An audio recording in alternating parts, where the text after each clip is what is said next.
3, 2, 1. Assalamualaikum warahmatullahi wabarakatuh.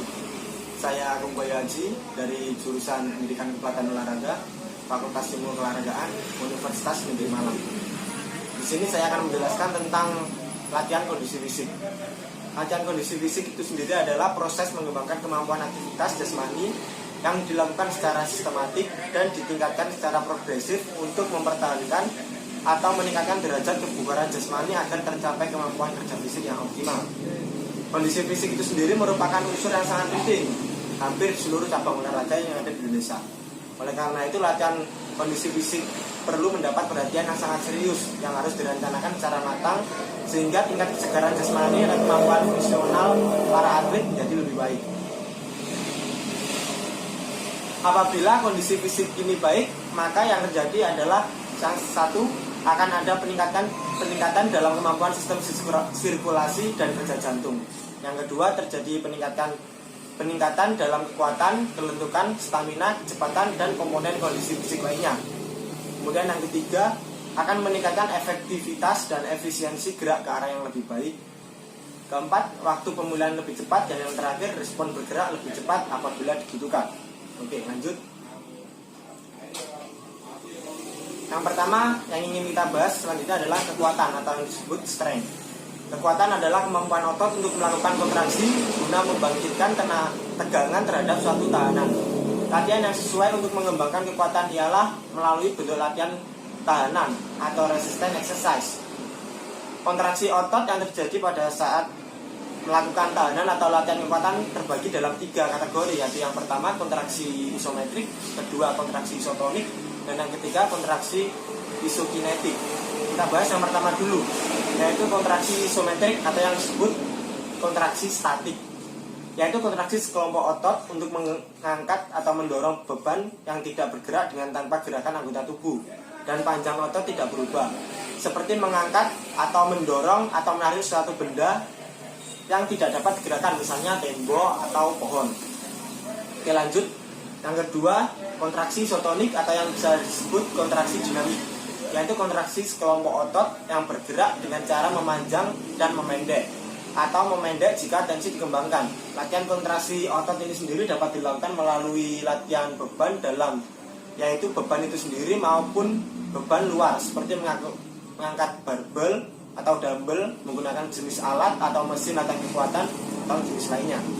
Kemudian yang terakhir, yaitu kontraksi isokinetik, yaitu otot mendapatkan tahanan yang sama melalui seluruh ruang gerak sehingga otot bekerja secara maksimal pada setiap sudut ruang gerak persendiannya.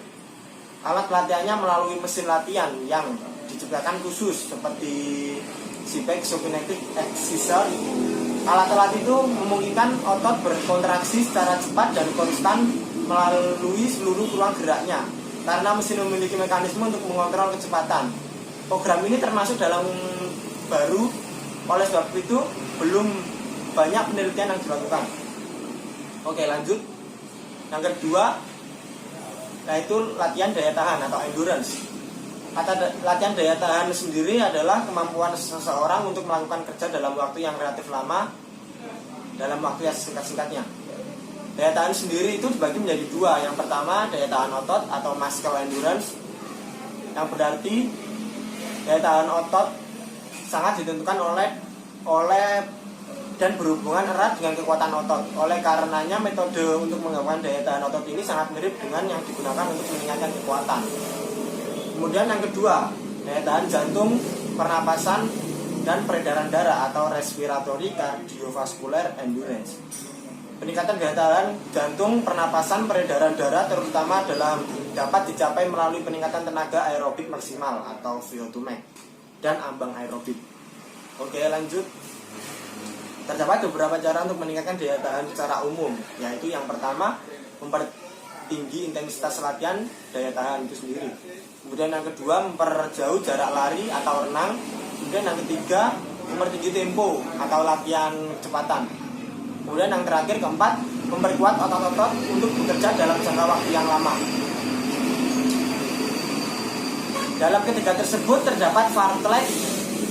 Fartlek sendiri merupakan salah satu bentuk latihan yang sangat baik untuk mengembangkan daya tahan hampir pada semua cabang olahraga.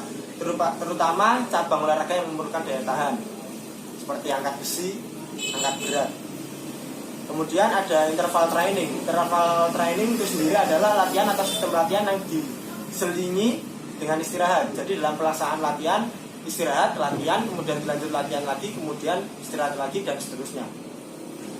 Oke, lanjut. Kemudian yang ketiga ada kelentukan atau flexibility, yang mempunyai maksud kemampuan seorang untuk dapat melakukan gerak dengan ruang gerak seluas-luasnya dalam persendiannya. Faktor utamanya yaitu bentuk sendi elastis, otot, dan ligamen. Ciri-ciri kelentukan itu sendiri adalah yang pertama meregangkan persendian, kemudian yang kedua mengulurus kelompok otot. Kelentukan ini sangat diperlukan oleh setiap atlet agar mempermudah mempelajari berbagai gerak pada setiap cabang olahraganya. Kemudian yang keempat ada keseimbangan atau balance.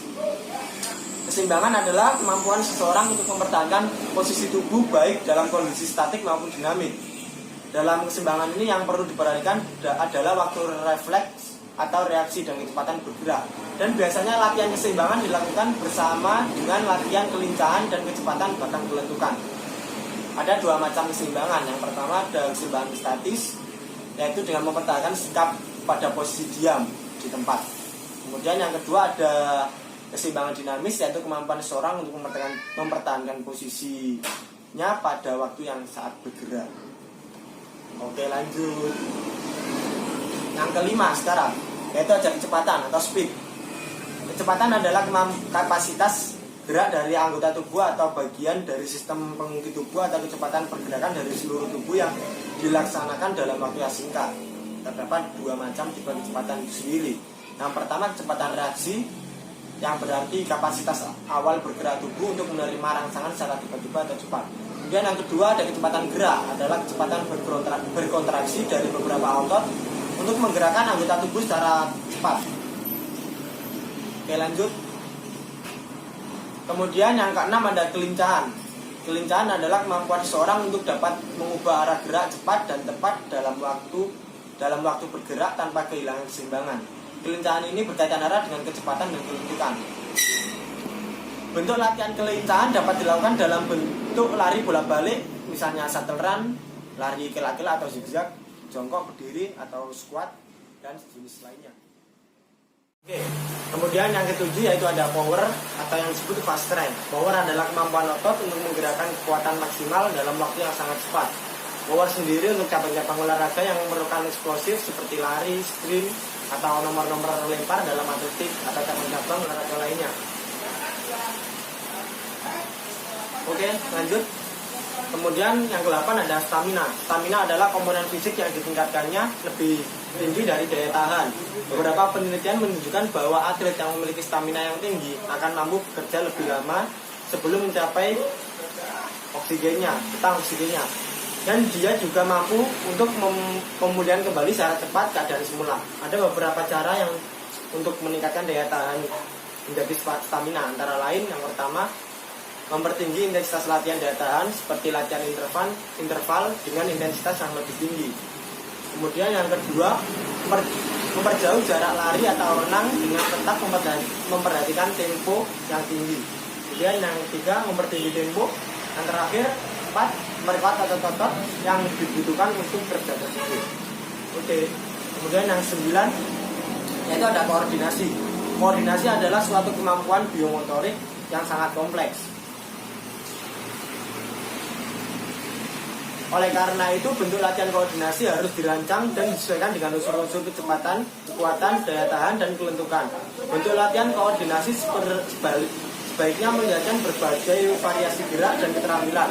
Seperti atlet bulu tangkis, sebaiknya jangan hanya latihan dengan keterampilan yang terdapat dalam aktivitas bulu tangkis saja, namun berikan latihan-latihan gerakan dan keterampilan yang terkandung dalam cabang-cabang olahraga lainnya, seperti bola voli, bola basket, atau olahraga lainnya.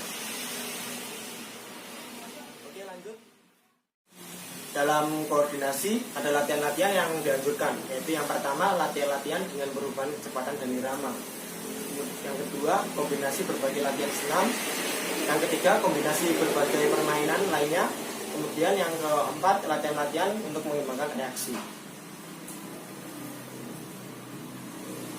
Kemudian selanjutnya ada latihan sirkuit atau sirkuit training.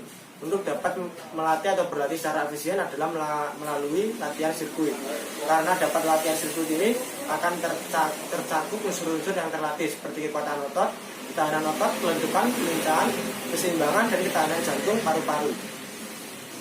Sehingga tidak membosankan. Dalam satu sirkuit biasanya ada 6 sampai 5 pos.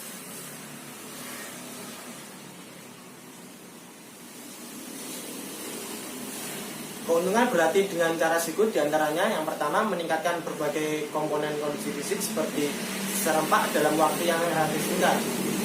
Kemudian yang kedua, setiap atlet dapat berlatih sesuai dengan kemajuan masing-masing. Yang ketiga, setiap atlet dapat mengobservasi dan menilai kemajuan sendiri. Yang keempat, latihan mudah diawasi. Kemudian yang lima, hemat waktu dan dapat dilakukan oleh banyak orang sekaligus. Sekian presentasi dari saya tentang latihan fisik. Mohon maaf apabila ada kekurangan dan